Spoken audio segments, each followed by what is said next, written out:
আমাদের বাংলাদেশের গ্রাম মানেই শান্তি, সবুজ আর মাটির গন্ধে ভরা এক ভালোবাসার জায়গা। তার মধ্যেও করতলা গ্রাম যেন প্রকৃতির আঁকা এক সুন্দর ছবি। সকালবেলায় পাখির ডাক, কাঁচা রাস্তা, সবুজ ধানক্ষেত আর মানুষের সহজ সরল জীবন, সব মিলিয়ে এই গ্রামের সৌন্দর্য মন ছুঁয়ে যায়। করতলা গ্রামের মানুষগুলো খুবই আন্তরিক।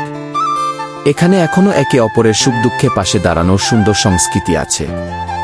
বিকেলের সময় মাঠে শিশুদের খেলাধুলা, চায়ের দোকানে আড্ডা আর সন্ধ্যায় মন্দিরের কৃষ্ণের নামের ধ্বনি গ্রামের পরিবেশকে আরও শান্ত করে তোলে।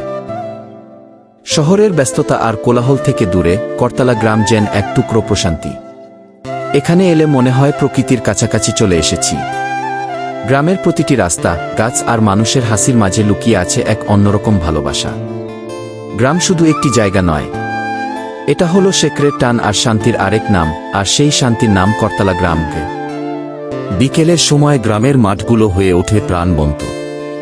ছোট ছোট শিশুরা দৌড়ঝাঁপ আর খেলাধুলায় মেতে ওঠে, যুবকেরা আড্ডা দেয়, আর বয়স্ক মানুষরা গাছের ছায়ায় বসে গল্প করে সময় কাটায়।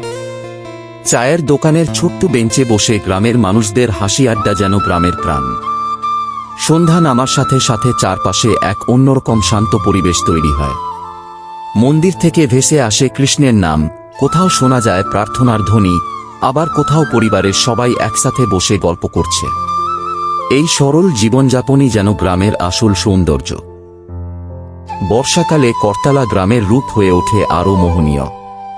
চারদিকে সবুজের সমারোহ, ছোট ছোট খালবিল পানিতে ভরে যায়, আর বৃষ্টির টুপটাপ শব্দে পুরো গ্রাম যেন কবিতার মতো লাগে। শীতের সকালে কুয়াশায় ঢাকা রাস্তা আর গরম চায়ের কাপ গ্রামের অনুভূতিকে আরও গভীর করে তোলে। আবার গ্রীষ্মের বিকেলে বড় গাছের নিচে বসে হালকা বাতাস উপভোগ করার আনন্দ শহরে কখনো পাওয়া যায় না।